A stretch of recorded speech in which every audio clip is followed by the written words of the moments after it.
And then I know we have the comparative income statement, and then Jody has a updated copy of the revised budget that's in here. So I think probably the notes that I made is just general high-level comments. And the year-to-date P&L, our income down about 124,000 year over year, primarily due to the lesser collection of the admin fees to date and grant revenue. And the expenses are down 72,000 and primarily all focused in the professional fees area. Everything else kind of on an operating basis has been relatively the same, with the exception of certain costs like insurance premiums and those things that saw a slight tick up. Jody, any comments on P&L at this point, or balance sheet?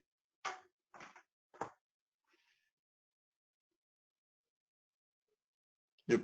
Jody? No, they're pretty consistent with the previous year.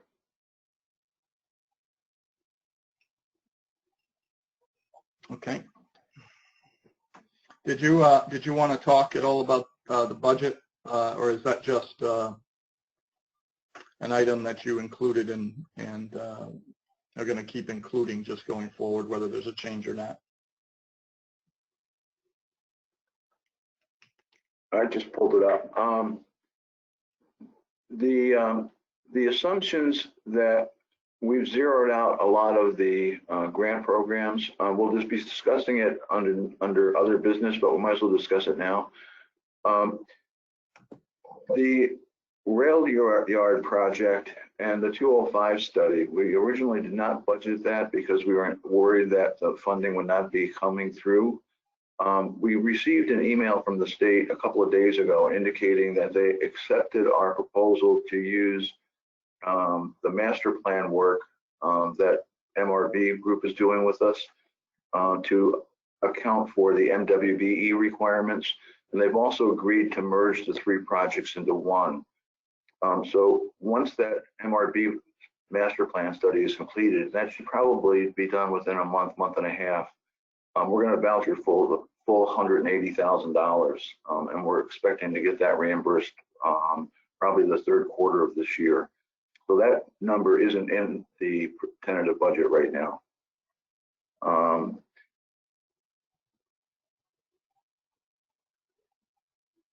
But other than that, everything else is pretty similar. What that will do is it probably will wipe out the projected deficit for this year. Originally, we were projecting a deficit of about 150,000.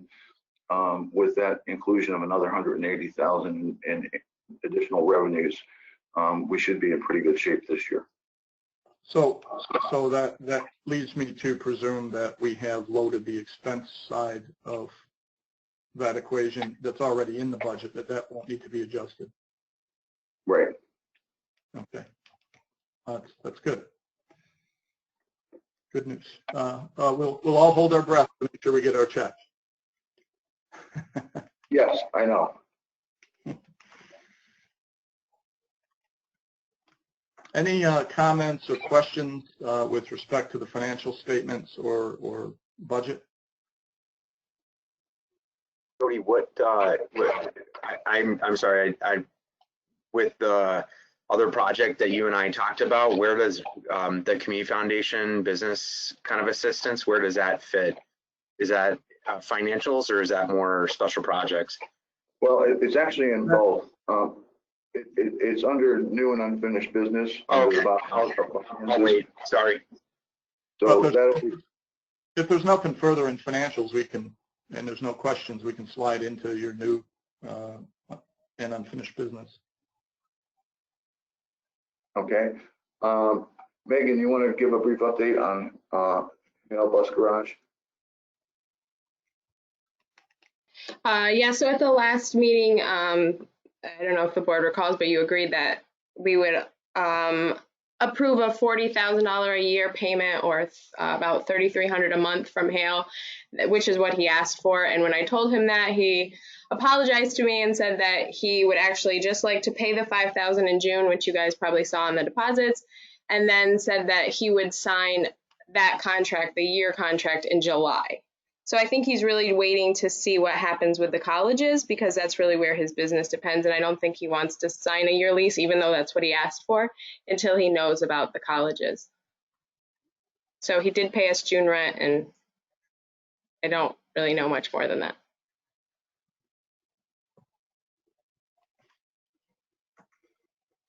Okay, well, that's fair enough. He wants to know where he's going to be relative to his income stream. So Right. I would anticipate that if the colleges do not come back and he's not going to be handling much transportation, that we may not see a year lease execution. We may be right back to the table discussing this, but that's just kind of a wait and see.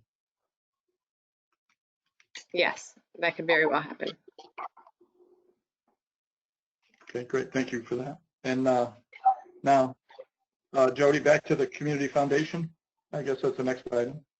Okay. The city of Oneonta has applied to the Community Foundation for $25,000 for emergency support for city businesses.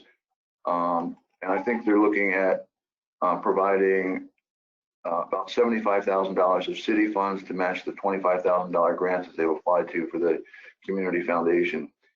What has transpired was that the Community Foundation, their president called me yesterday, Harry Levine. I don't know him, but and his concern was that they are a county-wide foundation, and he wanted to provide funding for other businesses outside the city. So he has asked if we would submit an application on behalf. We have to go through a non-for-profit, so it would be working with the Cooperstown Foundation as well. And then he also wanted to know if we could match their grant. So if we could provide $25,000 toward that. Oddly enough, on May 27th, the state adopted new legislation that authorizes IDAs to establish a statewide disaster emergency loan program for small businesses and not-for-profits, and to make grants supporting COVID-19 response actions. And specifically, they say grants may be provided for acquiring personal protective equipment, and that we can't provide more than $10,000 per business. So for the first time, IDAs have been authorized by the legislature under this emergency provision to provide funds out of their own resources to make grants. What I talked to Mr. Levine about was we were to be able to buy protective equipment such as gloves, masks, and provide them to the businesses as opposed to providing money directly to the businesses. And he was somewhat in agreement with that. And I know that Andrew had a number of discussions with the Community Foundation. So Andrew, if you have something you want to contribute to this.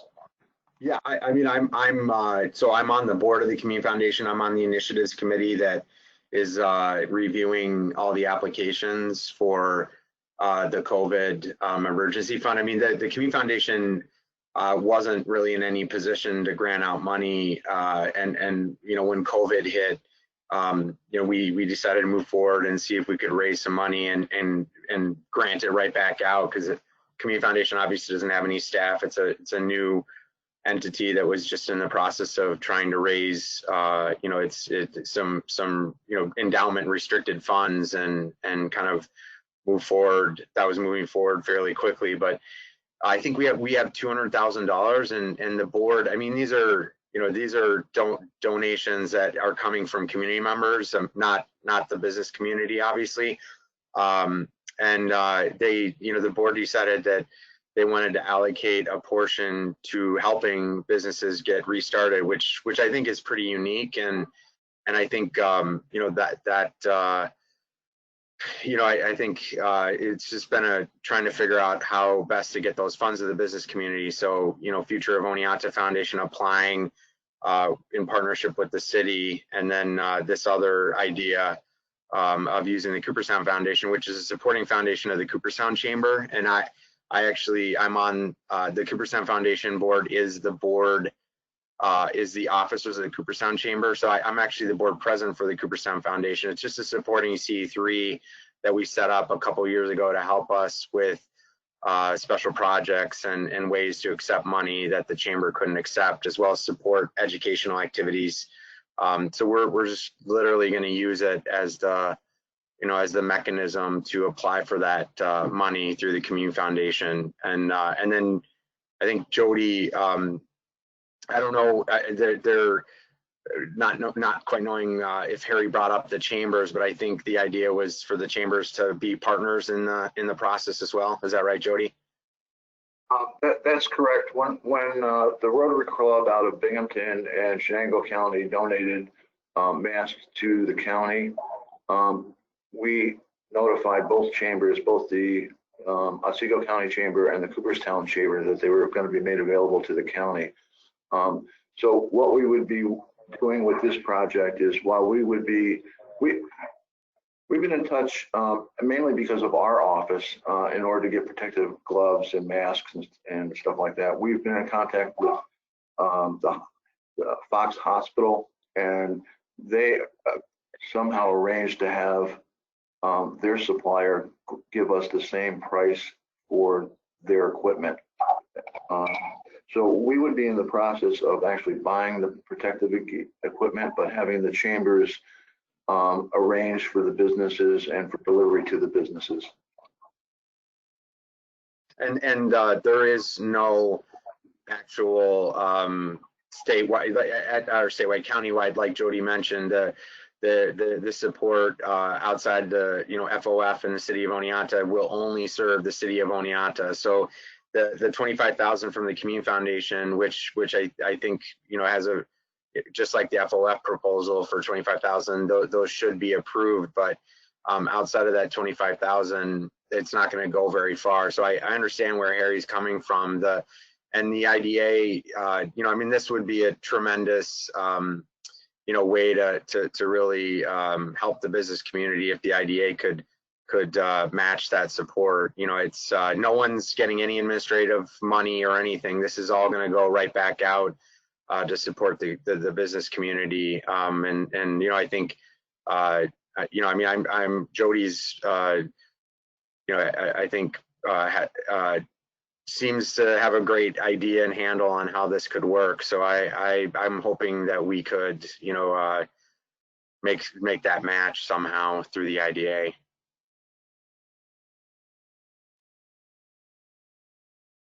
Jody, this is Jeff. What I hear, and let me break it down to my layman understanding. What I hear you saying is we're going to match $25,000, but we're not going to do it in a cash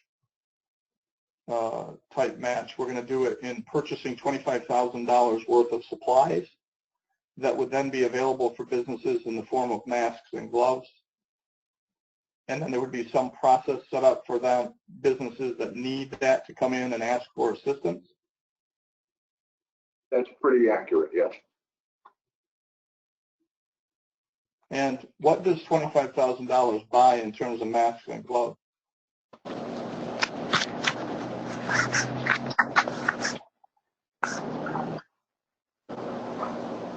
Did you hear that? I'm sorry, Jody. Do you know what the volume of masks and gloves that can be purchased for $25,000? We just purchased what was like $60. Could those not speaking put their phone on mute, please? Go ahead, Jody. I couldn't hear you. We haven't run the calculations on that yet. What we were planning on doing was not buying them in as we need them, not buying like 10,000 masks and storing them in our office, maybe starting with like 500 and seeing how that goes, and then to replenish it if we need to.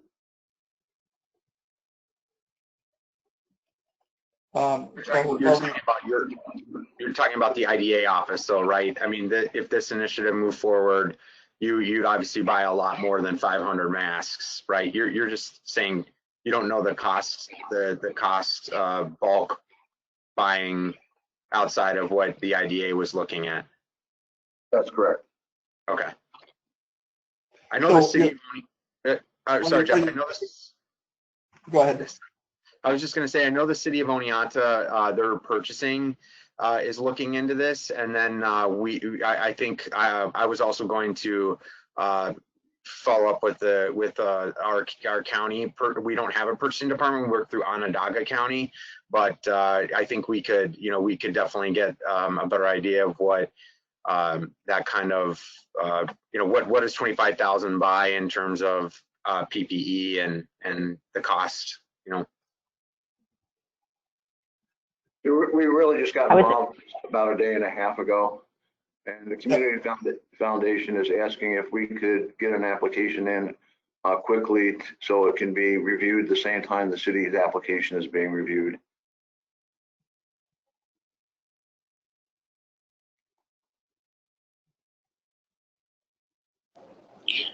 Now, just to clear up for me, we're discussing giving the money for the purchase of this equipment to be handed out by the county chamber and or Cooperstown chamber. Is that what is that the gist of the rollout?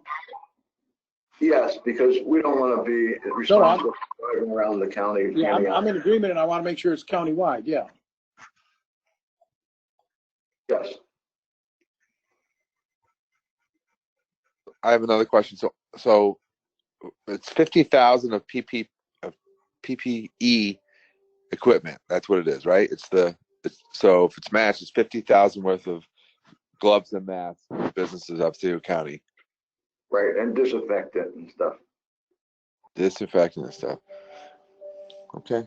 Sounds confusing to me as a business owner. I don't know, but I don't know about you, Jeff. If your business will walk down to the chamber and pick up gloves, and just don't want to waste money. I know a lot of people have them. I don't know if anybody's talked to any other businesses, but most of these people have their own masks, gloves. It's my feeling, but it sounds complicated and then no one wants to be left with a pile of gloves and a pile of masks and and hand sanitizer. So just want to use for 50 grand. You want the best use of this money. I would assume that probably the best use of this money for these businesses is cash, since they've had none for 3 months. Inventory, restaurants, but if really the idea is that everybody needs gloves and I've been walking to businesses and everybody seems to have masks and gloves, from what I can tell. So that's just my opinion.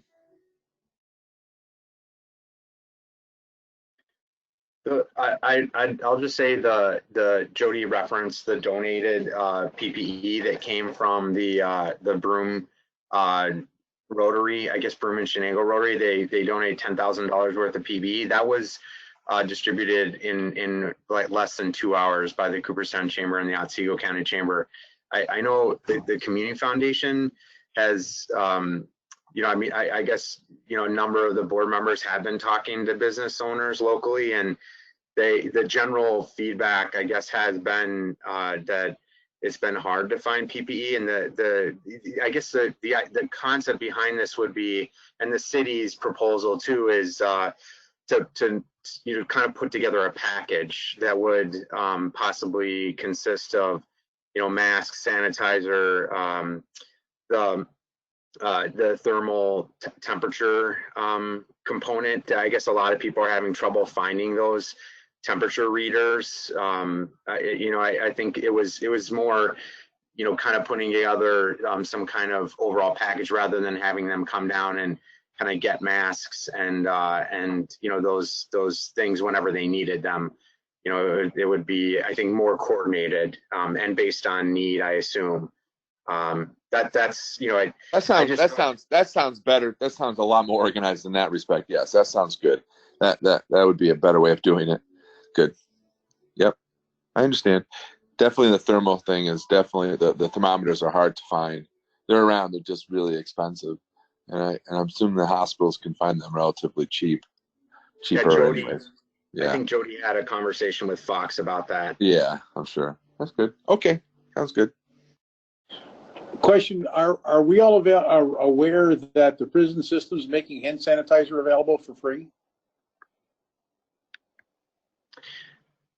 I'm sorry, Tom, did you say I know Cooperstown Distillery has been, I think I think if this moves forward, however it moves forward, it'd be great to reach out to Cooperstown Distillery and see if they would partner somehow. Yeah, the prison system, we got some a month ago from the prison system. Somebody worked there, lived in town. It was a customer said, hey, we can get some. And all of a sudden we have, 4 gallons of it in a bunch of small bottles to give out, and personal use bottles you can carry with you that inmates are making. And I was shocked. I didn't know it existed. I was shocked. Yeah, oh sure, we'll be in tomorrow and drop it off. So, it might be a way to involve that part of our community to help so you don't buy that, if that works.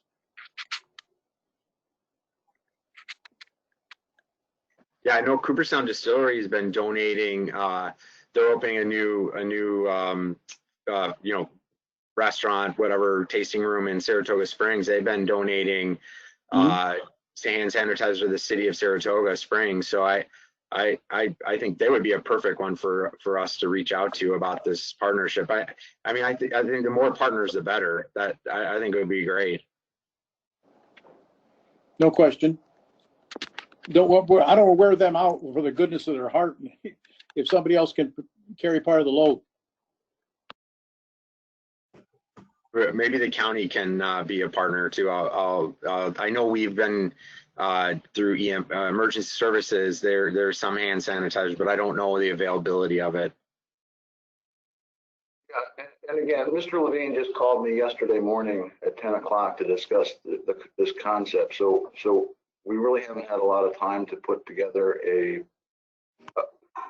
strategy on this. So I would move to. I think the IDA it's not that we're super liquid, but this is kind of our job. I think as economic development to be partners of some sort of money going forward to businesses, whether it's this PPE or cash outlay. I think I would move some sort of money, whatever we come up with, whether it's 25,000 or 50,000 towards helping small business with criteria. So if that's the question in hand, I would do that.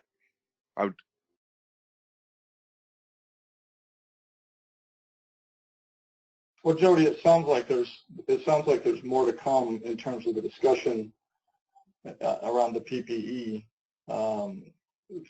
component, if that's the way they want to go. And if it's a package type system, you'd be dedicating a certain amount of money to buy a certain number of packages. But we don't have even the suppliers, obviously, from this discussion, all of the venues or the avenues to pursue to get free supplies. We don't know what that will be. So I suppose you'll be following up in the next few days and can kind of pull us back in and we can talk about it more meaningfully. I don't have any, I'm with you, I'm with the group, I think, in terms of doing something to support, but the last thing I want to do is say, let's throw 25 or 50,000 into something. We don't know what the situation is, and, some crazy runs in like hoarding toilet paper and grabs up all the stuff and runs, Just want to make sure we're, what the structure is, how we're going to put this. Yeah, I'm agreeing with you, Jeff. I just think that the question at hand is, are we going to do some money? So my feeling is that we should, because we're economic development, and there isn't a better time in a pandemic to help businesses that are probably, most of them are going to go broke anyways, unfortunately. So we got to do what we have to do. And so it's us to keep $1 million in a savings account that eventually won't be doing anything because there won't be anything here. That's my feeling, is that this is the best time to spend some, whether it's the PPE or our own thing, whatever we got to do. It's probably not a bad idea to go out and help businesses. And this might not be the right direction as far as the PPE, and that should be discussed. But I think there should be some sort of money coming from the IDA. That's my personal opinion, to some small business or somewhere. That's all. I'm sorry, I have to drop off. I have a mandatory training I have to do, but I was just going to suggest, it seems like we would probably officially be approving something like this at a board meeting anyway. And maybe, I don't know, Jody, maybe we we just bring it forward to the board meeting with the details worked out, and then we can kind of wrap this up at the board meeting. Yes, that makes a lot of sense. That gives us some time to do a little research on it. Right now, we can submit an application saying the board is considering putting up that match. So, all right, I got to run, but I'll catch up with you guys at the board meeting, and I'll be in touch with Jody, and Jody can, whatever other updates, Jody can obviously forward those, but I'll talk to you guys later. Okay, thank you. All right, sounds like we got a plan. And we'll wait to hear more from you, Jody. You can share information as you move this forward so that we are as informed as possible before we look at it at the board meeting. Okay. The next thing, we kind of already discussed the rail yards 205. ESD has indicated they're allowing us to merge those two and to use the MRB master plan update as the MWBE matching requirements. So we're expecting within the next 2 months to finish those projects up, to do a voucher for $180,000, and we should receive it in the beginning of the third quarter of this year. That's good news. Yeah, to be honest, we were not sure they were going to buy into it, but they did, so that was nice. Great. We'll celebrate when checks in hand. David Rowley, how are you? I'm good, Jeff. How are you? Good. Welcome Great. aboard. Thanks. We're just finishing up the Audit and Finance Committee meeting. Can I get a motion to adjourn? Tom? All right. A motion and a second. All those in favor? All right. All right. Guess we'll move to projects. That was a short meeting.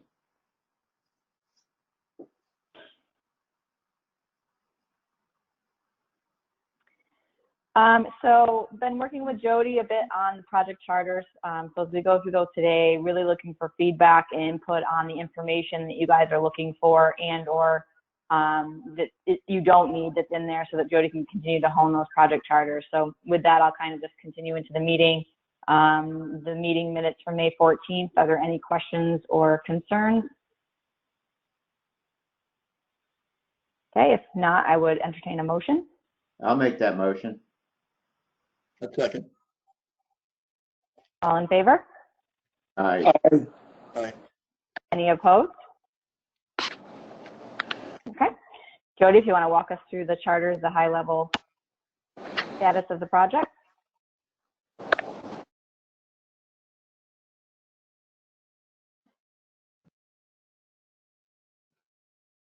Okay, which one are we doing first? I put Catskill packing up.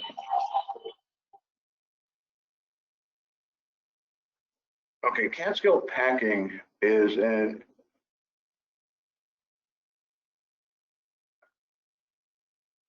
Let me see if I can pull it up.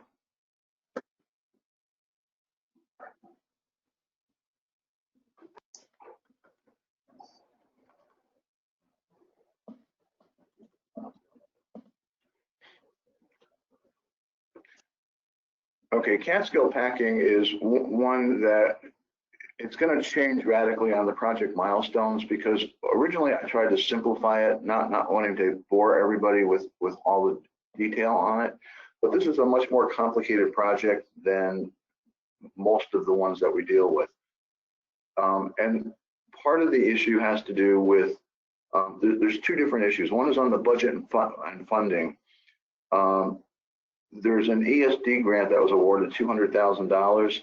And then Megan is now working on a community development block grant application for like another $190,000 or in that ballpark. So we have to be able to show that as a potential revenue source as well, even though it's not committed yet. But the big issue on this is the project milestones, because we talked about the ESD award, the submission of the pre-application and a final application, and then it jumps down to construction begins. And the problem with that is it misses all of the site plan review, public hearings, a number of steps that have to be undertaken before we're ever going to get to the construction. And I think it's important that we highlight those so that people know why the project hasn't begun in construction right now. Because those reviews, the site plan review and the public hearings, that can add on another 4 or 5 months of review time. And so we're going to have to increase and really have a much more detailed project milestone in order to better illustrate what's going on in this whole thing. Now, related to that, I talked to Hans Haas yesterday, and he is extremely concerned that ESD is going to not award the $200,000 grant.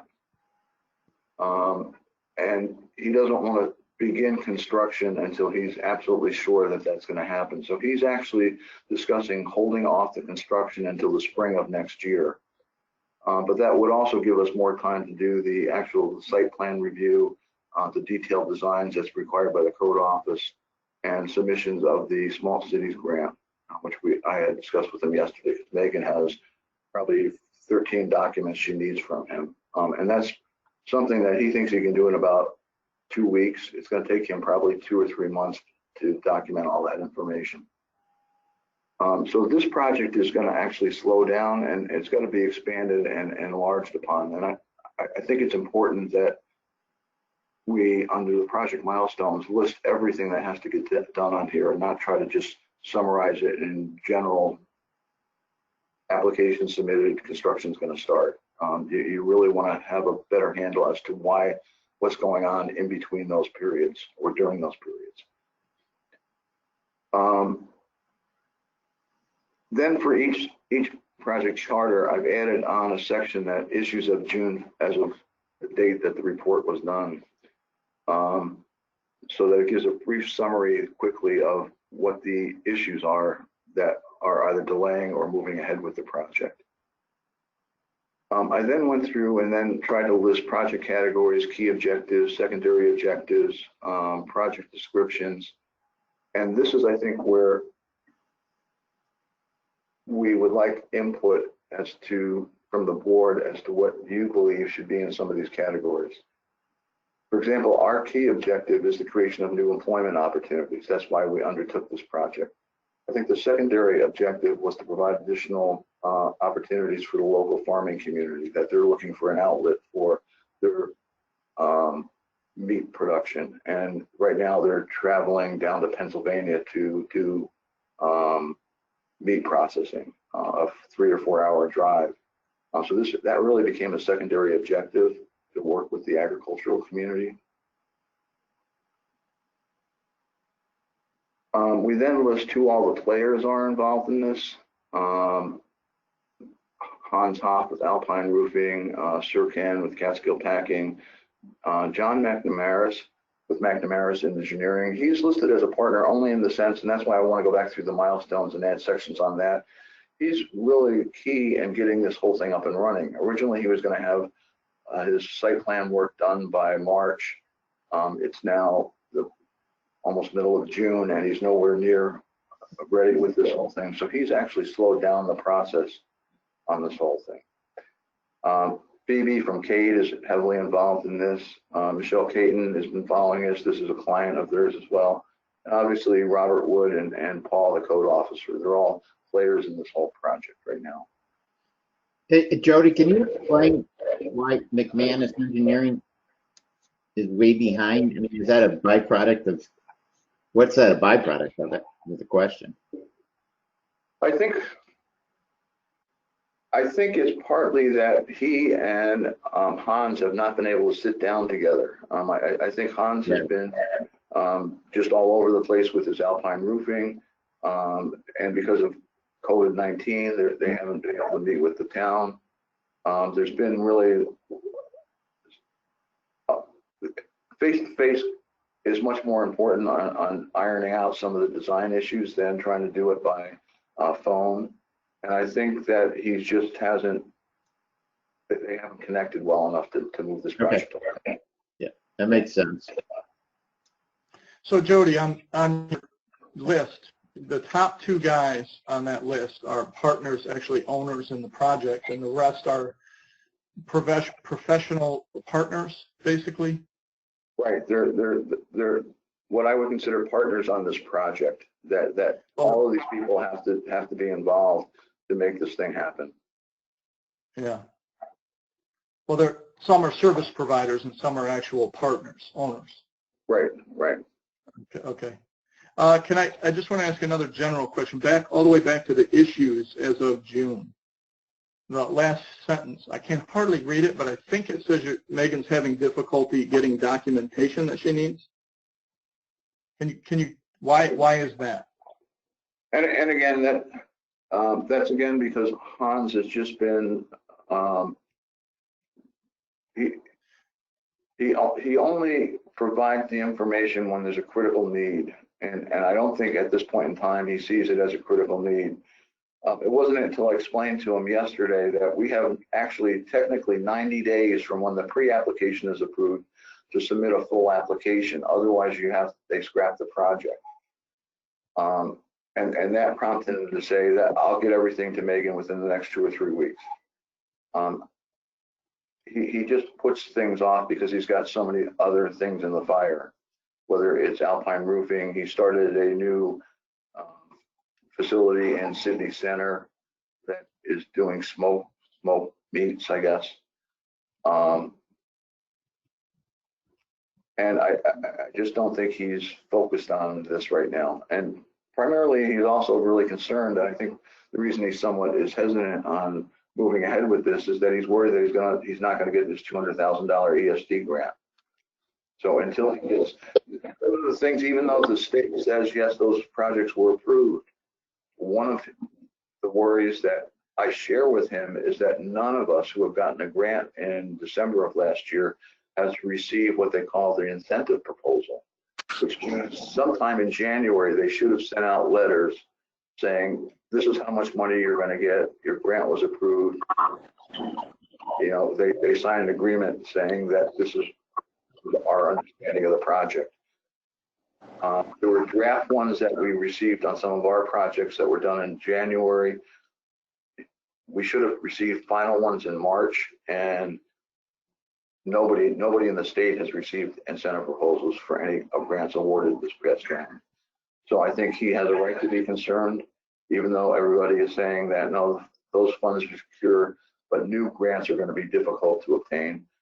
I think everybody's a little concerned. Now there is a little bit more of a better feeling. I saw on the news this morning that the governor announced roughly $500 million in capital projects that the state's going to undertake and the brief news clip I saw saying that the way to get the economy moving back is to start large-scale development projects in the state.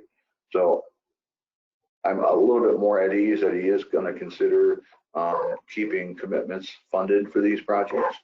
But you have to understand that Hans is investing another $1 million in this project, and he's nervous.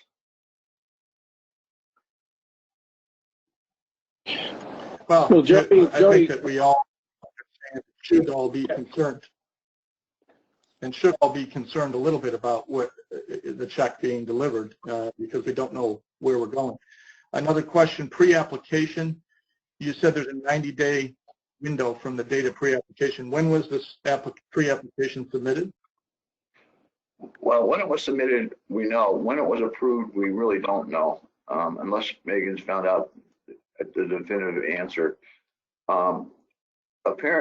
Megan, as the applicant on this, should have received an email from the state authorized telling her that it was awarded and to go ahead with it. We apparently never received that, and it was only when I was talking to one of the vice presidents at the Division of Housing and Community Renewal. He said, "Oh yeah, we approved that project. You should be working on the full application." I'm like, "We've never received a notification from you guys." So technically, we have 90 days from when they approved it, although that was probably sometime in the middle of May, I think. We have a very good rapport with them, particularly what work we've done with custom electronics, and as we'll discuss, the Cooperstown Distillery, they received their check, and they're really pleased with our ability to manage and bring these projects in. So I'm sure that, in fact, they called me a week and a half ago and said, if you need this approved by July, we've got to get your final application in ASAP, because otherwise it's going to have to be pushed off until August. And at that time, I indicated to them that we probably could wait until August, even September, for approval right now. So they're aware that we're delayed on this. And I'm, unlike Empire State Development, the community development program, they're really willing to work with us. ESD is willing to work with us too, but the other nice thing about community development is that it's federal funds. So it's not like these funds are going to dry up. They have the money, it's in the account, and it has to be used for specific projects. It's not like the governor can spend it on something else. Mm-hmm.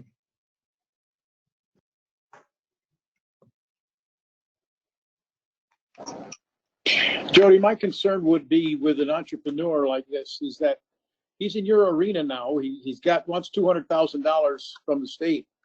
What we need when we need it. And you'll have to interrupt what he's doing. It's got to become a priority and stay on him until we get that. He can want it, but you can't do anything. You know, to wait to be sure everything's going to come before he decides to get started. You know, we're doing a lot of work for him to help him get going. His risk is what he's got to do to help you so you can do it. Your amiable personality might be a little bit of a liability. Maybe you need some grouchy person like me to talk. Well, better not. That's a joke. My discussion with him wasn't too cordial yesterday. That's good.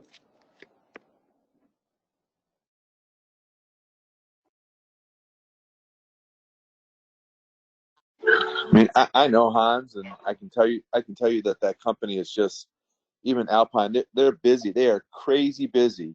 It's crazy, and they run it exactly the way their business, and Alpine runs it, as successful as it is, runs exactly the way you're dealing with them. It's just the way it is, to be honest with you. You never know what you're going to get when you call. So you never know if they're going to show up, but they do good work. And I know for a fact that they're very, very, very busy, extremely busy in the roofing side. Very. So just is what it is. It'll probably come. It might not be a year. It could be 3 years. It's just the way he is. But and to all those points, I think, to all of those points, a guy that's like him, that's entrepreneurial, is great. But he's got roofing, he's got smoking, he's established another business. He wants to go into this business, and you know, he's spread out like a warm breakfast. You got to make sure you hold his feet to the fire and get what you need and get it when you need it, because as Tom said, you're working your butt off to get him something. And I'm not sure, this still has some hurdles. Here's my opinion. It still hasn't gone in front of the public yet to have any discussion about whether people want it or not. That's not true. It's gone to the town board. They know. They presented maybe 4 weeks ago on Zoom. I mean, it hasn't been. It was a public meeting on Zoom because they've been having it. But it's gone to the. So there's no more public meetings where people are going to stand up with pitchforks and say, "No slaughtering animals here." I don't know. I mean, Jody, do you know it went to the town board? What, maybe 3 weeks ago? Yes, they did. I think the town board is fairly supportive of this project. They passed, very supportive, my understanding. Well, town board is good. Yeah, I'm just wondering about public. That was my concern. Yeah, I understand, but I think that I don't one of know. the things that we've kept Phoebe as the project team member because she's supposed to head off the publicity on this from the agriculture community standpoint. Yep. Okay. But they're relatively successful companies, whatever he's into. He just runs it he's just an odd. Obviously, he's doing something right. They're busy, so how he runs his business is his choice. It's definitely a little different. They're just busy. I know they're busy. So, as we all are. As we all are, and there's no question. But when you're on the side of spending millions of dollars, you're kind of in the driver's seat. You know, you're not in the driver's seat loaning out the money. You're in the driver's seat how it goes. I mean, you try to be, but making decisions, hard decisions going forward is the person signing on the dotted line, you know. So we'll see. There's a need for it. There's no question there's a need for it. As you see in the past when those companies down in New York, whatever that guy was that came up, tried to buy that one butcher, there's definitely a need for it. And I've heard it. I have a guy who works for me right now who is a big cattle farm, relatively big. And he said that it's tough getting these butchering. It's tough, and especially in specialized stuff. So it's a good business. I understand. Sounds hard to me, but keep working at it. What are you gonna do? Okay, Megan, do you have another one you want to bring up?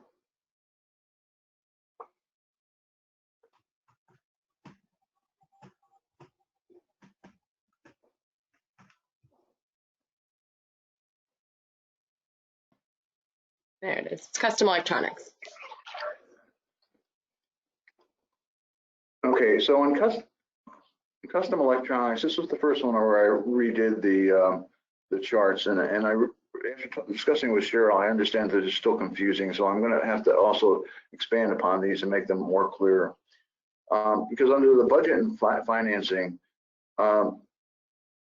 the grant funding amounts that are shown in the columns are actually what we put in the grant application. And then if you look at the year-to-date actuals, we've actually spent a lot more on working capital and inventory than we have on the grant funding amounts. And the reason, what's confusing is that the original budget that was submitted is not entirely adhered to by the state, by the Office of Community Renewal. What they are going to look for is how much was actually spent on working capital and equipment as one category. They don't in their contract with us separate them out. So we can actually spend more in one category than in another category. However, Jody, I just want to jump in there. It's not that it's confusing. I was just verifying that it was accurate. So I think as long as we understand that, we don't need to make any changes and or consider combining those two categories into one. So if the grant funding is all for both, then put them both together. Okay. Now, what I still have a concern about, and I want to reach out to Michael Pentaris, is that the equipment is listed in yellow, and he made a strong case that he needed a lot of this equipment for his production. And so he's roughly, a tenth of what he's actually thought, or I guess 30% of where he thought he was going to purchase equipment on. So we still want to have a discussion with him on that. The other thing that is in red in there is his facility upgrades. Now, while that didn't have any grant funding involved in it, in order to accommodate his growth of employees, he was supposed to rehab the Winnie Hill facility, and he hasn't done that yet. So that's another concern of ours, that where is he going to house all these people, and does he have the facilities there? Unfortunately, I haven't reached out to him in the last week or so on that. And again, you'll see some of those under the issues, where roughly 60% of the grant funds have been expended, 70% of the new hires. The important thing on that is that what we've been doing on this project is we voucher only for 40% of the expenditures, because that way we know that 60% of the project cost he's already paid for out of his own pocket requirements. The second thing is we only advance $15,000 of expenditures and reimbursements based on a new job being created. So he's only spent 60% of the grants, but he's actually created 70% of the jobs. So that's a real positive thing. That's why the State Division of Housing and Community Renewal likes how, even if the project were to start tomorrow, he didn't create any more jobs, he didn't spend all the money, they wouldn't ask for any of it back, because it meets their requirements of $15,000 per job being created. And that's one of the concerns, that we don't want to be in a position to say, oh, we got to pay some of this money back, because it's a pain trying to get businesses to reimburse you once they've spent the money. Again, who we listed as some of the partners in here And again, this project, as you recall, was the first real project that we undertook about a year and a half ago, 2 years ago. And there was two key objectives. One was obviously creating new job employment. That was really important to show that our IDA was actually starting to create jobs or helping business create jobs. The secondary objective that I listed was having the IDA become actively involved in the Community Development Block Grant Program. For the past 5 years, the agency has not administered any community development block grant programs. And it is important, I think, from our point of view, that we have a good relationship with the community development people to be able to show that we can do the grants. And more equally important with dealing with the state is dealing with the communities. We now have buy-ins from the town of Oneonta. The village of Cooperstown is very pleased with what we've done with custom electronics. And amazingly, the county, even though they objected, that saying last year we weren't a county agency, is having us administer their micro enterprise program for them now. So we're starting to see buy-ins from other municipalities that we can act on their behalf to administer these programs. I think this was an important first step. Some of the players, again, Michael Pintaras, Carol Brower, who's his finance person, is excellent at giving me all the numbers that I need, new hire information, documentation. Robert Wood, again, the town supervisor, has been a big supporter of this. And on this one, I listed Christy from the New York Housing and Community Renewal because she's been very helpful in reviewing stuff and getting bills approved and making sure we're doing things very correctly on this.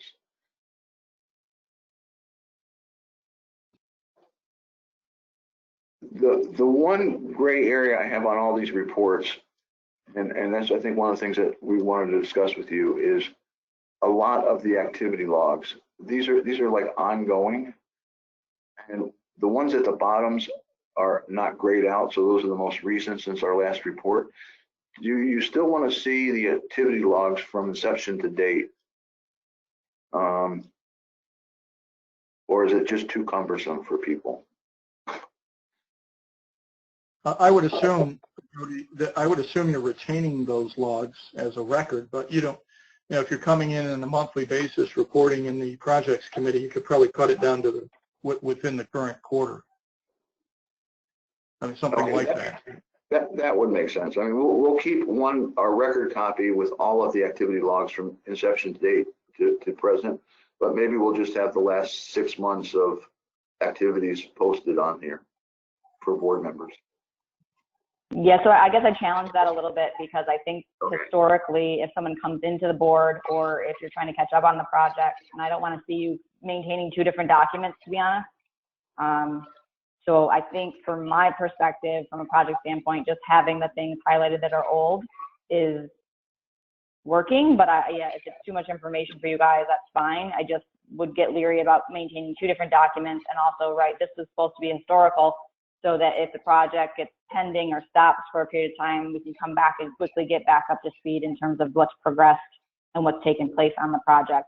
It's something I think as a new board member years ago was missing in our documentation, and so it was really hard to get up to speed on projects. Okay. What's interesting is that I'm the same. I feel the same as Cheryl. Is that every time you send these things, I do go back because I don't think about them until you send them most of the time. And I go back to when it started. Every time you've sent this stuff every month, for whatever reason, I go back and say, okay, this started in 2016, 15, 19, and then I move forward. I don't go through every part of it, but it gives me a perspective of how long we've been working on some project. So I do look at those logs. Maybe I'm the only one, but I tend to look at them, and I've been on the board for 5, 6 years, but it just doesn't seem to stick in my mind exactly how long we've been doing a project because time passes very quickly. So I think a little paper won't hurt anybody. Okay, and I think on the custom electronics, it does make sense to keep this because it's one continual project. When we get to the rail yards, we started a new phase, so it's a new phase of a project for the rail yards, and we've kind of are viewing it as a different new project.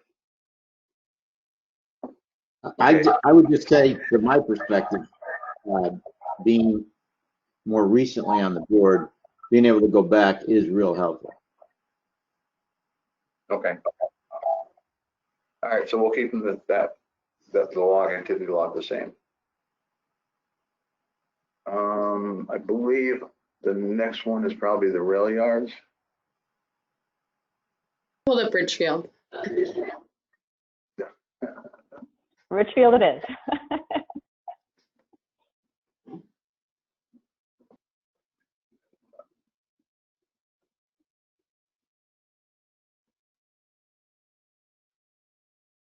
Okay, now this is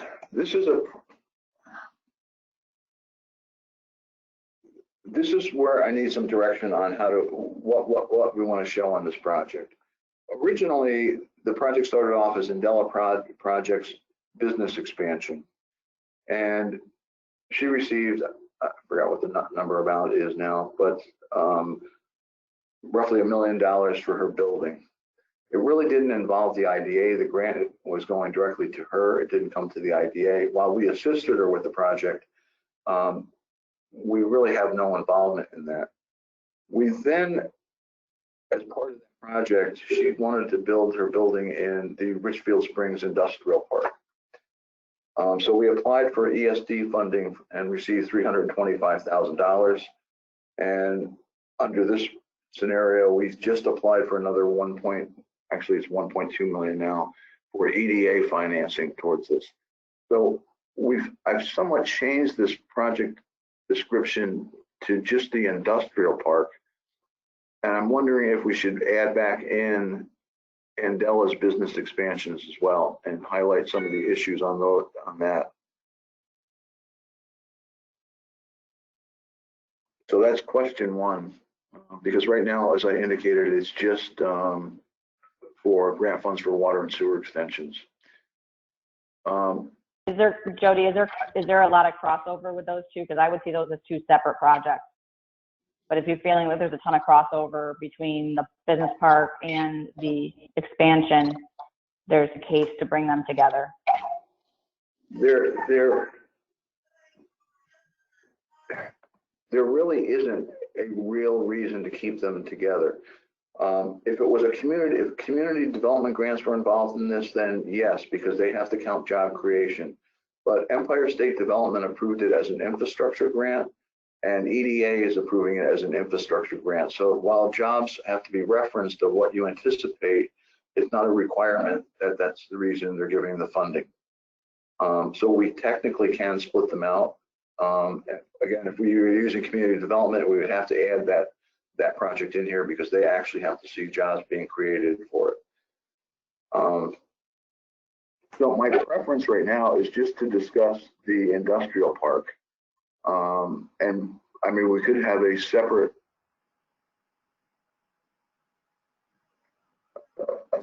milestone for where she stands on her stuff. But right now it's all related to the infrastructure. So in the case of the things that we're on board on, everything is in green for the EDA application being actually submitted. Then you'll see the final design, bid construction, and construction in yellow. And the reason is they're somewhat on a slowdown until EDA makes a determination whether they're going to fund this project or not. So until we know that, and that time frame could be 3 months, it could be 8 months. We really don't have a handle as to how long it's going to take for them to make a determination on this. Has she used any of the funds that she's been allocated? No, she has not. I know. Okay, that's what I thought. That's a kind of important. I would keep that in the paper. Yeah, let me ask a follow-up for what Craig said, and that is that the development of the park really is separate from the construction of her building in the park, is it not? Yes. So that's still independently the $350,000 that she received? She's received, I think, $950,000. Okay. Of which she has used 0. Right. And is going to not use a dime until it's determined whether she can build her new building in the park or not, correct? That's correct. Okay. And no, but but isn't $500,000 of that was supposed to be used for her? This is going back like 8 years, 6 years. Right? Jeff will know more, but was supposed to be used for her building that she currently is in, as I thought, right? No, she was going to build a new building. I think there was a company that was in in Richfield Springs that was like a mattress company or something, and she was going to acquire that property. There were two brothers, Daryl and somebody else, and they couldn't come to an agreement on the purchase price. One came to, he wanted 350,000, the other one wanted 600,000, and they could never come to an agreement. So that project fell through where she was going to build her new building, and that's why she approached us regarding the Richfield Springs Business Park. Okay, good. Thank you. Yeah. That was Daryl and his other brother, Daryl? Is that what you're saying? Yeah, or something like that, yeah. And I know one of them had health problems, and that's why the one agreed that he to a purchase price of like 350. The other one was holding out for a lot more money. So there really are two separate issues, sounds like. Yes.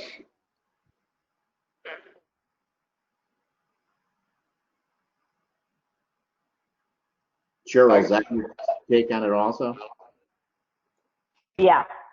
I mean, I think, again, when you look at projects moving forward, right, our conversation around now, the only thing would be is if we're saying we're not going to do this business part because we're fearing or feeling like she's not going to move forward with, you know, that side of the business. So that would be, for me, the connection, but I see them as two separate projects, right? One is we're going to move ahead with the park. I assume that's not really contingent. If she were to pull out, what would we do? And that's probably, Jody, you would understand that. We had, to be honest, we had the same discussion with the regional director for EDA. My concern was, what if Andela does not build a new building there, and we're in the process of spending $2 million on water and wastewater? His response was, in the application, you have to give you the best information you can, but it's for infrastructure improvements. It's not for creating that particular business. He said, we would be disappointed, but we wouldn't penalize you because you can't guarantee what's going to happen 3 years from now. You know, it may take that long to actually get the award, final design, go to construction before a business can move into that park. So he said, basically, that we assume that you're going to find another tenant if that would happen. Yeah, because you're going to provide a shovel-ready site, basically.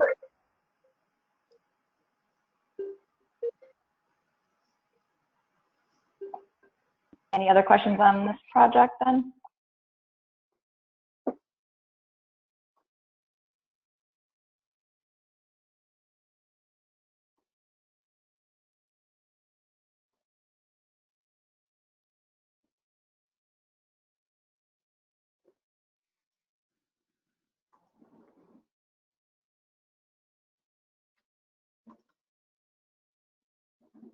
Okay, so the last one is the Oneonta Rail Yards. Now, this one, I've actually combined two different issues. One is the site plan master plan, because that's actually what we're involved in right now. We'll probably, based on what the state told us a couple of days ago, merge that with the 205 study and have separate components for each one to show where the status on those, that they're complete. We're just waiting for this master plan work to be completed. The other is the infrastructure improvements. And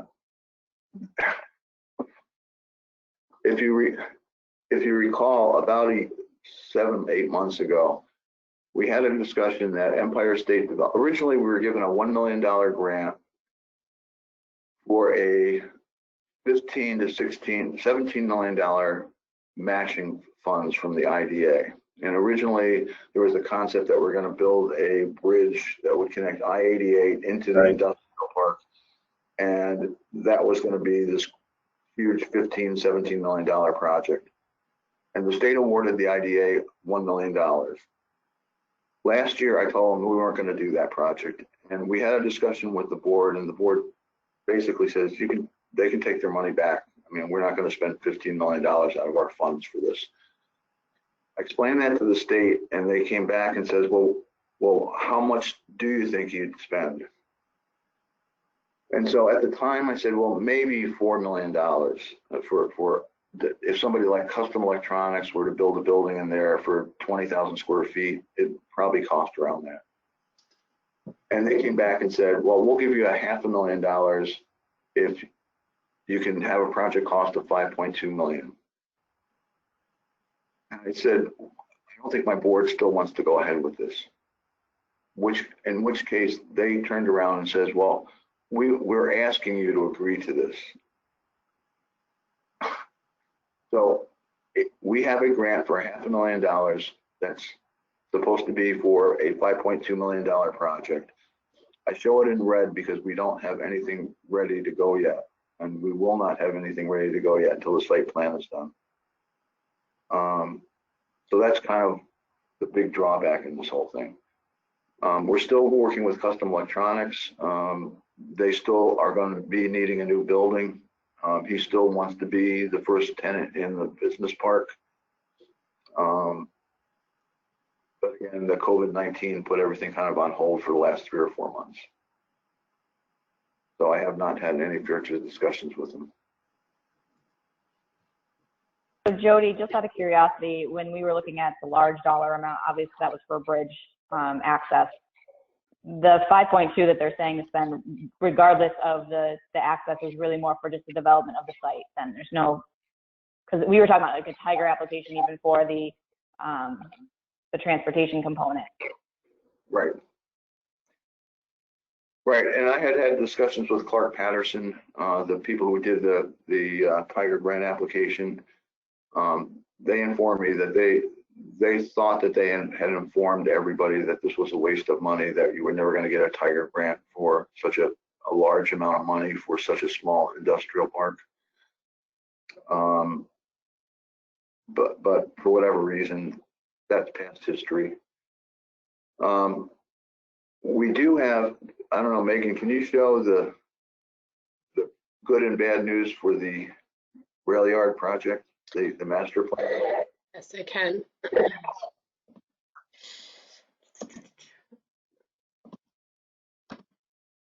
It's coming. Okay. So this is Elon Planning and MRB Group's site plan. This is the second page, actually. It's coming up. I think. There it is. So I don't know if you just saw the first slide, but this is 37 developable acres on the property. They basically ruled out anything that had to do with a wetland area and said under the new regulations, you can't. We sort of had another heated discussion about, I thought you could use wetlands for discharge areas for retention ponds. And they said under the regulations, you can't even use them for retention ponds. Right. So we have to build our own retention ponds for the stormwater runoff, which limits the amount of buildings that we can actually put on here. But they do have on here roughly 1 million square feet of building space between these 5 buildings that they're proposing on the site. So that is the good news. They do keep just to the bottom of the buildings, you'll see a rail spur. They have included that in the site plan as well. That does take up additional acreage. That additional buildings could be put up there if we didn't have rail siding there. But at the present time, we want to keep a rail siding associated with this business park. And it does have a decent flow.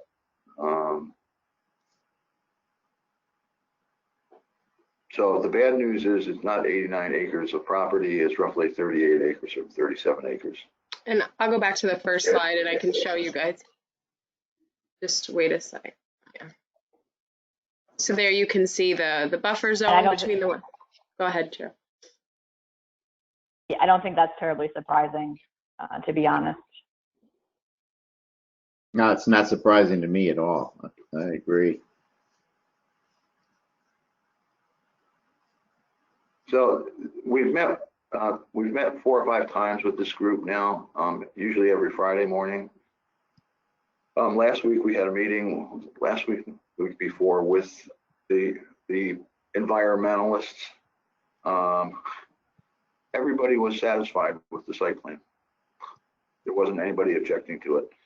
The only concern that was from the city of Oneonta was, as opposed for us to putting up buildings for businesses, they suggested we look at doing single-family home development there.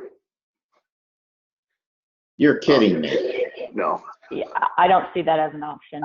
I think Elon Planning kind of told them that's probably not a great idea. The quality of life down there wouldn't be wonderful. Yeah, I don't want to grow my tomatoes in my backyard on that property. Yeah.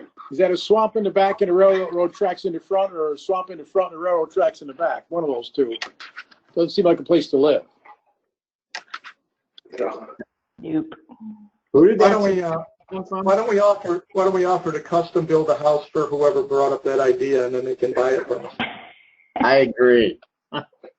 Are we going, can you tell us who brought that up, or do you prefer not to? well, I don't know where somebody must have directed her, but Judy Pagman, the community development director, suggested that. Yeah, great. So, Jody, just from a really high level, when we're looking at the master plan, You want the other one?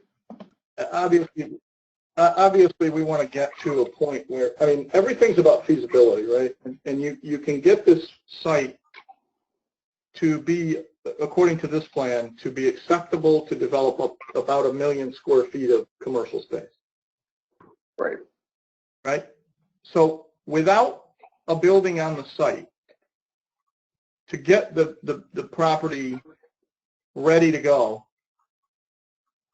and to develop what's the cost? I mean, we're trying to arrive at what the cost to get there is, right? Right, they're supposed to come up with cost estimates for water, sewer, cleanup of the site as part of the study. Okay. And when do we anticipate that the bean counting, if you will? I would think within the next 30 days. I mean, that was really the discussion we had was, what's it going to cost to demolish some of these structures that are there where you're showing buildings now?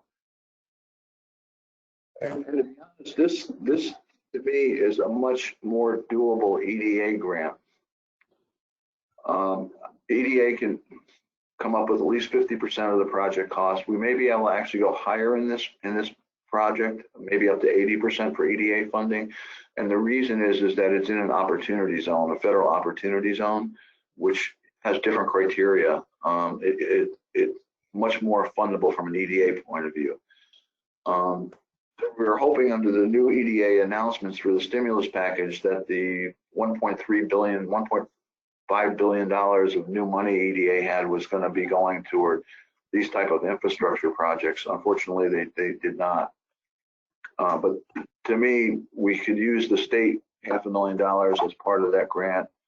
If we had custom electronics, somebody wanted to build in there, we could easily go with a small cities grant for some of the work, as well as EDA financing for it. So I think this is a much more doable project. It's a much more realistic. You can actually put up more than 2 buildings on the site, which is nice.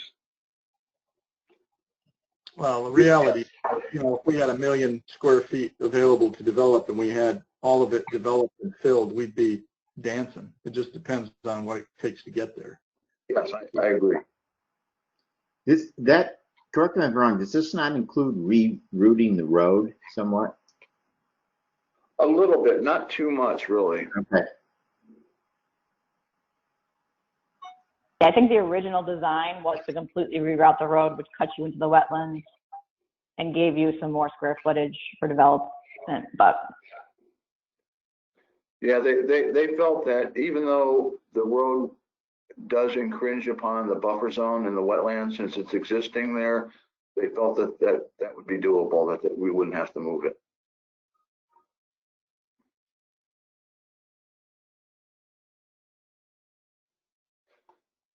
So that's kind of an update. Any other, Oh, go ahead. anyone have any other questions on that project?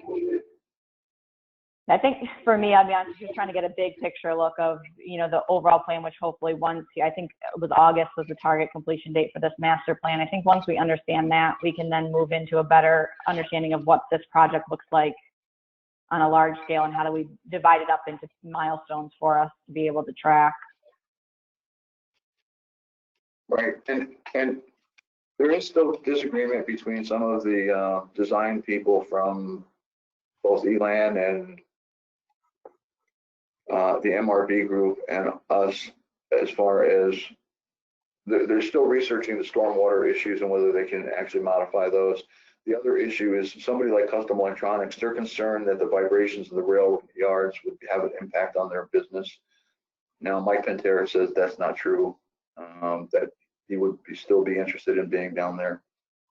So we're trying to clarify some of those minor technical issues. But we're at least at a stage where we can actually visibly see what we could put there, what's realistic, without, and to do one building at a time as we need to. Jody, let me ask a question. Was there any discussion of mitigating wetlands, or was that off the table because number one, it wouldn't fly well in the community, number two, it's incredibly expensive? We had a discussion about that at our last meeting. What they indicated was that you can replace it, you can move a wetland if you replace it within close proximity of Right. where the wetland is. And they said the last project they were involved in, this DEC turned them down because it was too far away. Right. I Okay. think it would be very difficult to do anything with those wetlands. For those of you that want to know about moving or developing and sliding wetlands, go out to Marty Patton's place and go look at his fields that he's put in and look at what they required him to do when disturbing a wetland and any running water. Right. You get the expense you might run into. Yeah, I did it with a $50 million school project, and it was a wetland that was going to be smack dab in the middle of an athletic field complex. So we had no choice but to mitigate. It was incredibly expensive, and the detail plans that we had to have produced by a landscape architecture firm was just unbelievable. So if you can avoid it, you avoided it. Marty couldn't avoid it, obviously, Jeff, right? No, if he wanted to get the last field in there that he's developing now, or the current last field that he's got Right. going, he had to use it. Yes. That's And now, he's got 20-foot high retaining walls filled in, and he had to basically rebuild the creek. right. The creek Yeah. had the direction. He had to have it meander a certain angle through the whole thing. I mean, it's a ridiculous process. But Yeah, and it was. I've been watching that, and I don't even want to know what it costs to put that retaining wall up, but I have a pretty good idea. So I think Megan had indicated to me earlier this morning that the MRB group and ELAN would like to do this presentation probably at your next board meeting to go through it in more detail. Yeah, she had just said that when I showed these slides to the board or the committee today, that she would be happy to come on and chime in, but I figured we would show you guys, and if you want them to come at the board meeting or maybe the next projects meeting, they'd be willing to do that. I'd like to see that. Yeah, and I think this is big enough that I'd prefer to do it at the board meeting, just so that everybody is getting that information. Yep. And tell, please, their discussion is not just, here's the picture and let me walk through what we did with the picture, right? Because we can read. Right. Right. Well, we'll ask them to look at the cost estimates and stuff like that for that discussion. Yeah. I'd also, like Jeff said, I'd like them to bring them the documentation on the wetlands that they got from whoever they got it from, so we can see it. They got it from Delaware Engineering. We sent them. Okay, that's fine. Just bring the documentation It's completely opposite of what Elon said originally. That's all. When we first started this.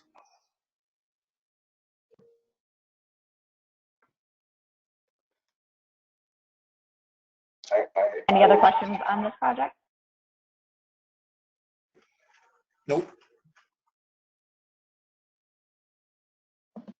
So I think we've gone in depth pretty well on the charters. I would just again ask if anybody feels like there's information missing that you are looking to see and crave when you're looking at these projects, to either shoot myself and or Jody an email so that we can start to make sure that we're capturing all that, again, both for when we're meeting here, but also for historical tracking purposes.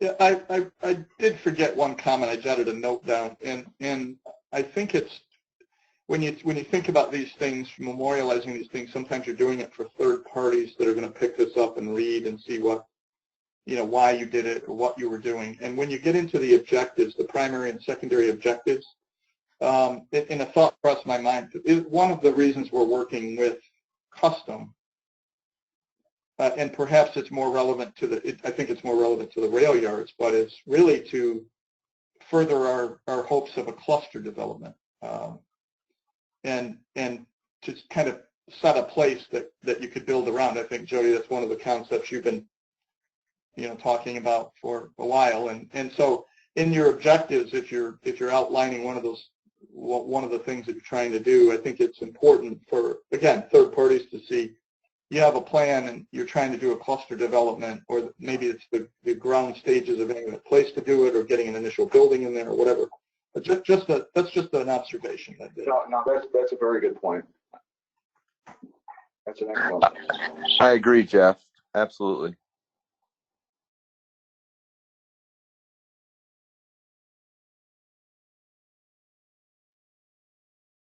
Okay, so I don't know if there's anything on the director's report, Jody, that you wanted to highlight, or if anyone has any questions on the director's report.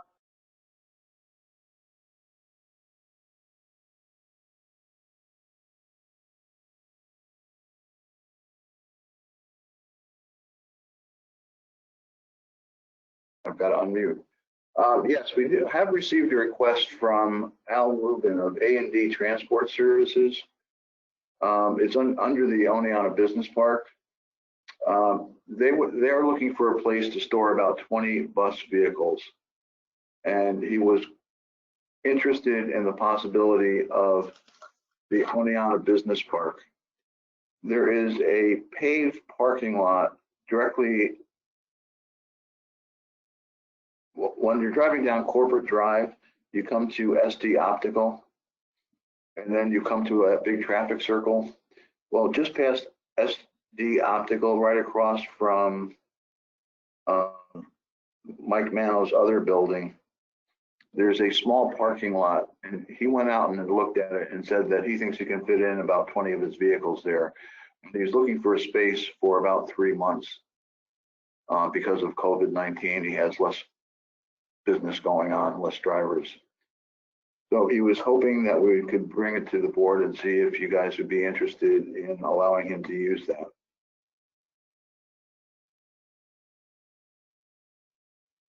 So, of course, me being concerned about revenue, I said, well, for a parking lot at $5 a space for all-day parking for 20 vehicles for 30 days, that would be $3,000 a month. I'm sure he doesn't want to spend that kind of money, but is this something that the board wants to entertain, or this?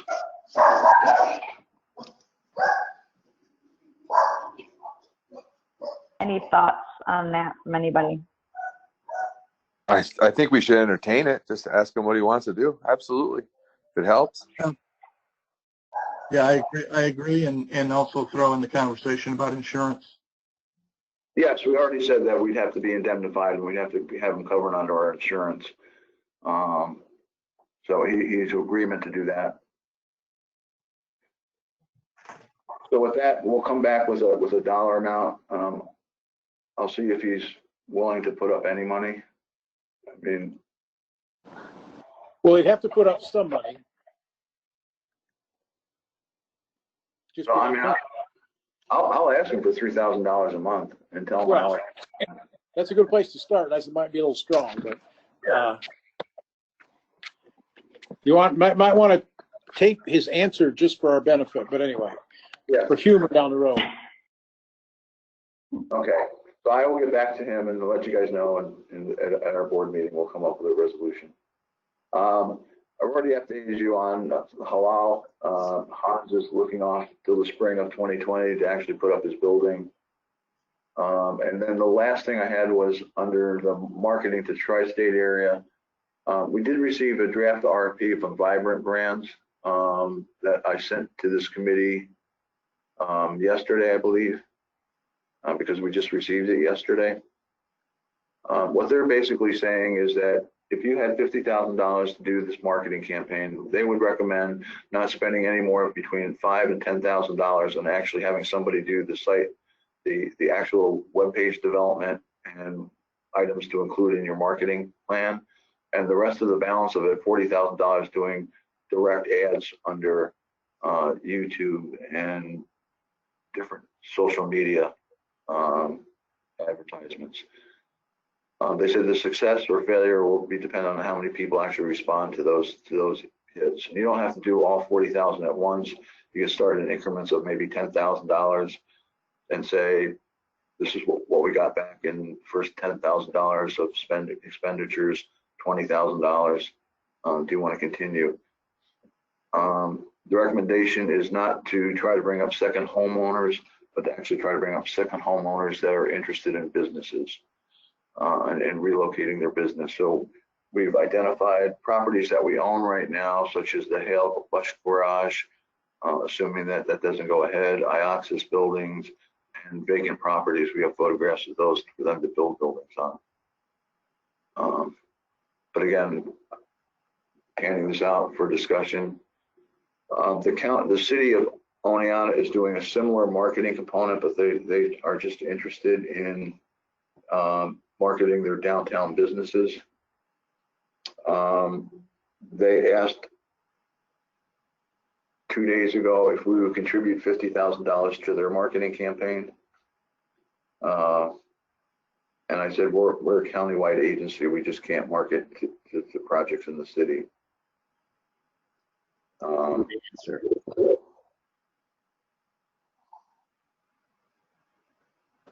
Are they going to be including new housing development along the rail yards in their marketing?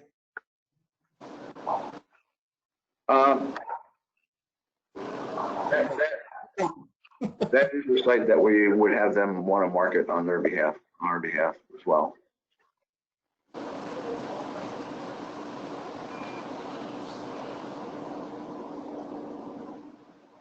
So correct me if I'm wrong, Jody, this is just the RFP that's going out for an actual marketing firm to come back with their own proposal, or what is the RFP exactly doing? Yes, the RFP would just be to get proposals back from various site design companies. We've had some interest from 2 or 3 already. I got one today from somebody that I've never heard of before. A lot of web page and site development companies talking every idea in the state right now, trying to see if they can draw up business. But the owner of Vibrant Brands, Christopher, he's agreed that he would help us review them, make recommendations back as to who he would recommend, and based on the content. It's very possible that it could be somebody as simple as our current web page developer, because they've done our web page in the past. But we want to go out for proposals and see what we get back. There's no. I also noticed there was an end of August date, I believe, on that for execution. Is that correct? I just kind of want to. We somewhat have a rough idea of a budget based on what we've had discussions with Chris on, that he thinks that that's a reasonable number to put out, if everybody's comfortable with that, because we would like to include that in the RFP, give an idea of how much money that the design professionals would expect to receive versus what we would have in marketing. But at this point in time, we're not authorizing us to hire anybody. That would have to come back for the full board. Yeah, sorry, I'm asking about the date for execution on the marketing plan. I believe that was targeting for end of August. Yes, that's what I put in the RFP. That may actually be moved back till September. Depends how quickly we can get them to. I don't think it's going to take a lot of upfront work for them to actually start this marketing. Yeah, I guess that's my biggest concern is waiting that long, to be honest. I don't know when the peak period is going to be. I think we might actually be already starting it. And so is August and September too late, quote unquote, for it to begin? And I just throw that out as a question. Well, we could move it up. I would agree with Cheryl. A lot of, if people are moving up, it's going to be cut shortly so they're settled in before school starts if they have kids. So the window's pretty tight. I think in September you're going to be talking about somebody who might do something next year. So I think if you could get it, and I don't know why you couldn't get it up if we chose somebody 30 days to get functional. It's not that complicated, I don't believe. I agree with Tom and Cheryl.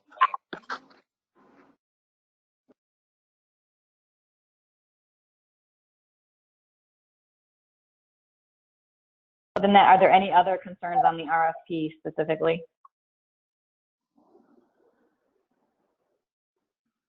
I think we were hearing last time, we were all pretty comfortable with that dollar amount and being able to move ahead with that concept, so. Okay, so we'll still have the due dates back by, we can make it June 30th is only 2 weeks away, so that's why we listed at June 30th. But we'll move up the deliverables from August to July 30th. Yes, and even that late probably, but quick as we can. I think at this point, I think like you two said, we've kind of missed the boat on some of that stuff, but moving forward and having a plan for marketing, which we probably should have been doing years ago, this is kind of helps us get forward because we should continue to market continuously all the time. My personal, so I think this just helps us move forward. That's all. I agree completely with that. I think that we should look at this as possible ongoing effort for next year and the year after. And I would hope that in the first 90 days, give or take a few, we begin to see what combination of digital marketing is most effective. So we can, moving forward, have an idea where do we invest our money, not just, spend a lot of money in a lot of places and not know what's working. So we can get an education out of this. Exactly. Absolutely. All right, so we'll move ahead with that. And I think that's all I have. Anyone else have any new business you'd like to discuss? Yeah, I do. It's a long meeting already, but I just a concept. I'll throw it out there to think about, if I can, Madam Chairperson. Absolutely. Okay, every time we talk about somebody coming here or growing people here, housing comes up again. New housing, no housing stock. I spoke to Jody about this yesterday, and it's not our bailiwick, but to me, if there's a way that we can convince city and town on this part, Richfield Springs, Cooperstown, to apply for grants to extend essential services, infrastructure, sewer and water, so that a contractor can afford to do a development and bring the house in a range that you could afford to finance the house once people come. Really, it's hard to build a house and only around here and sell it for less than $350,000. What you have in it for site development and raised bed septic and a well, or moving sewer and water half a mile to get to your site or whatever. So some conversation with government or someone to be proactive in the sense of looking for ways to extend infrastructure so that more land becomes developable at still be a high price, but a little more competitively. It's making it difficult for people who are looking at a place they'd like to develop, and the arithmetic won't work. I throw it out as I don't know. I'm not, there is money around for sewer and water. Yeah, and I think that goes to, I mean, I know we did the strategic planning session there a while back, and I think that was one of the conversations we were having around how do we look at the giant, our assets and our resources, but then also our infrastructure needs, and obviously housing was on that, as well as energy, and then understand from our perspective, where are the biggest bottlenecks and how do we start moving the needle on that? That does require, right, energy from our team around those longer term items. And unfortunately, I think they just haven't necessarily hit the list. And I'll throw that to Jody for your commentary on that. But I know we talked specifically about that, right? Where are the big infrastructure roadblocks that are preventing either businesses or people from coming to this county? And what can we as an IDA do to move the needle on some of those things? And obviously, I think the energy issue took front plate for us at this time. So, but it's definitely a valid concern. And I guess I'll put that back to Jody and Megan in terms of giving consideration in terms of how do we carve out, right, the appropriate time to spend on the longer term infrastructure issues. And since we've been talking about this, and Tom has raised it a couple of times, on our marketing committee, we put Tim Johnson with Rural Electric, and I think where we look at potential new housing should be tied into areas that have high-speed internet access and cheap electric. So I think where he's got available sites, maybe that, like I guess in the town of Lawrence, we should be looking at areas there for potential housing development that would provide low-cost energy and high-speed internet to new homes being constructed. So I'd like to further the discussion with Tim on this and see if we can come up with different locations where we may consider new housing to be built. Let me ask a question, if I could. I know that just, as far as I know, Cooperstown and Oneonta have municipal sewer service, correct? Does Richfield Springs have municipal sewer? Yes, the village does. So every place else in the county is basically on a septic system. Is that correct? Yes. Yes, that's correct.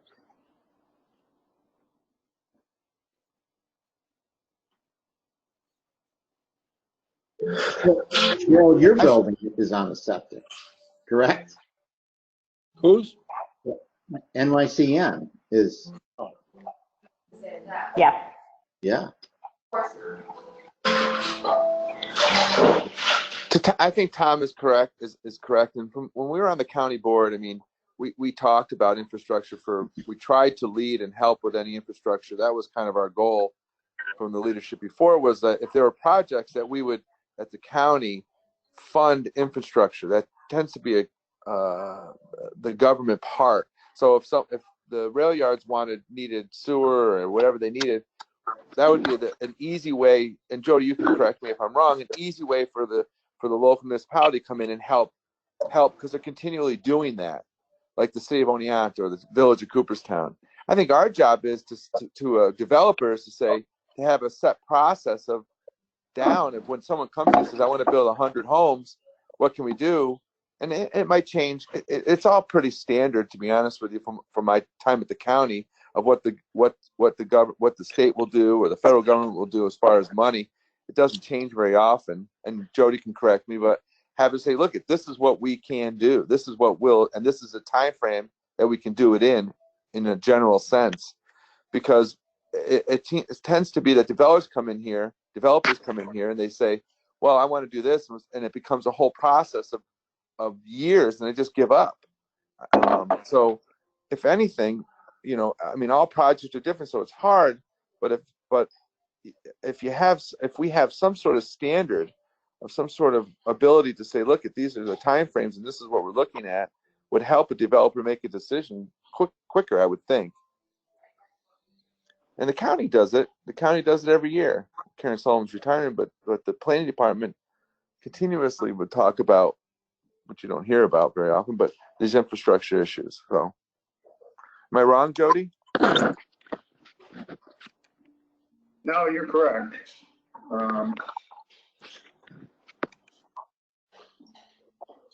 I would say I'll have a discussion with Karen, but Karen is retiring at the end of next month. Yeah.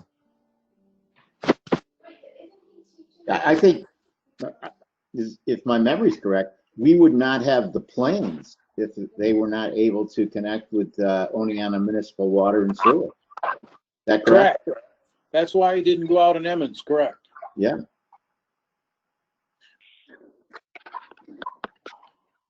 So definitely, I think a broader topic as we continue forward. I don't know exactly how to fit it in, to be honest, and how to make sure we're facilitating the right conversation to move it forward.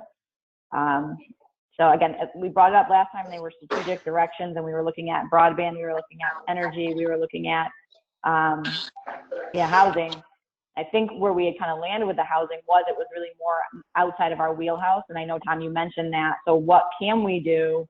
And some things like that Craig has mentioned today might be some of those things to better prepare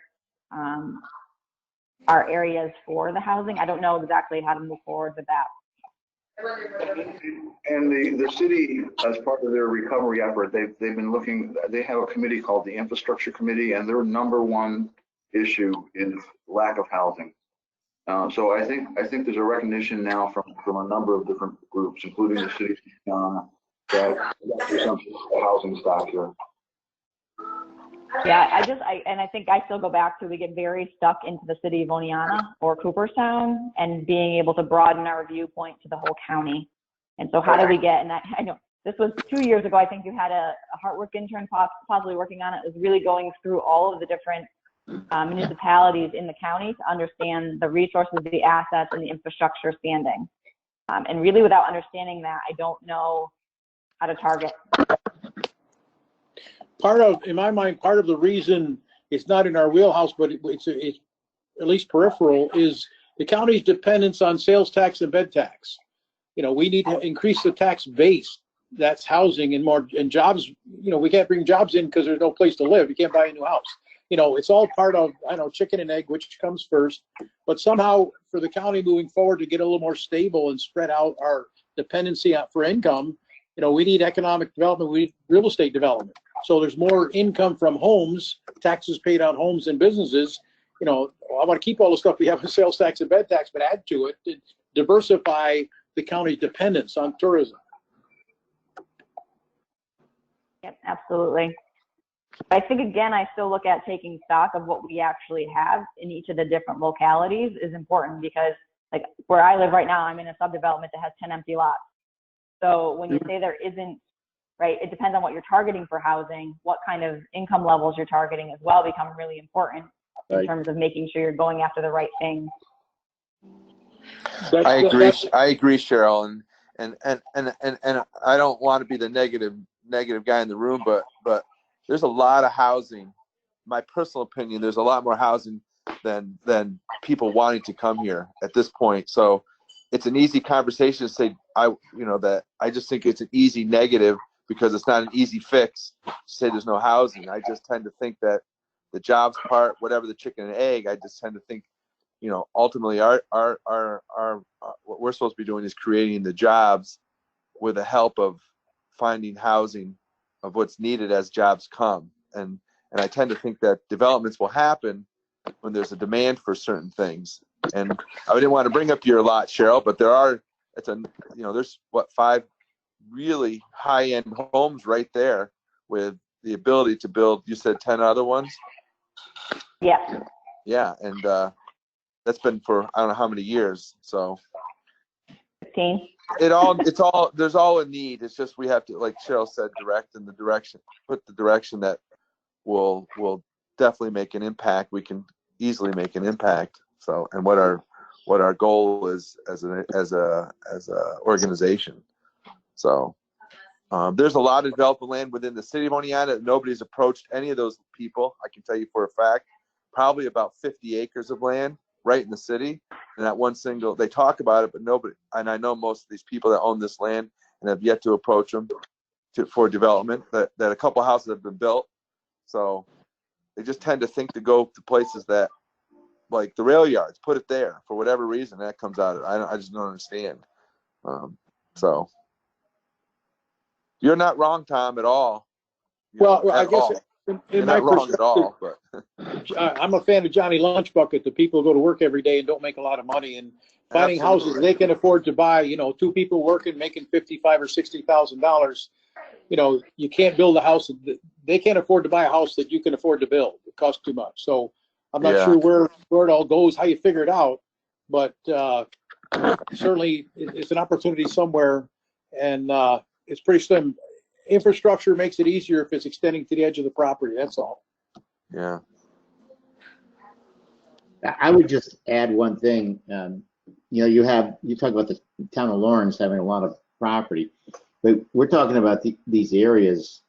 Edmondson would be a good example also. They have these very old town water systems so the infrastructure issues are unbelievable.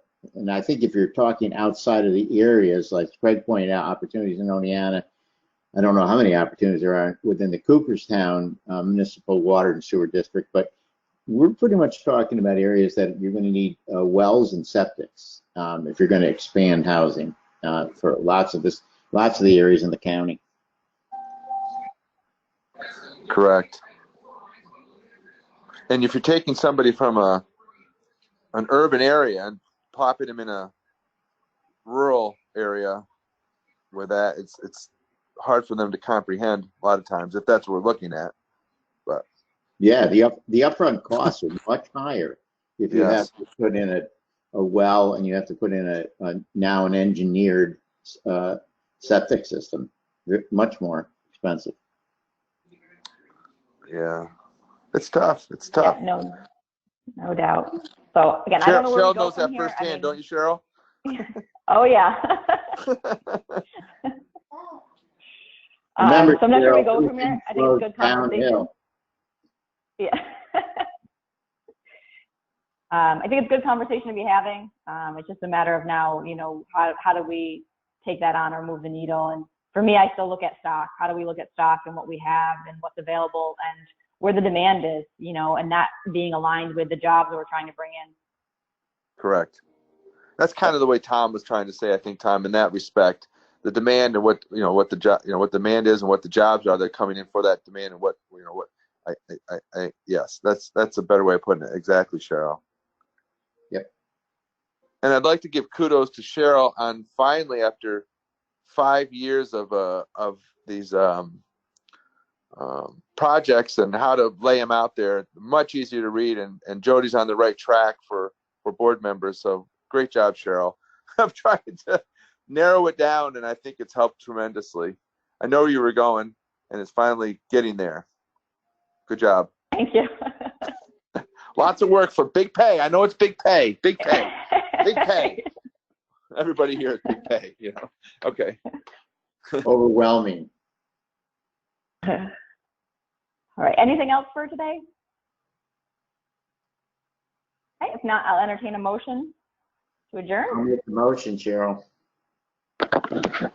Second. All right. Thanks, guys. Thank Have a you. great day. Bye. Thank you. You too.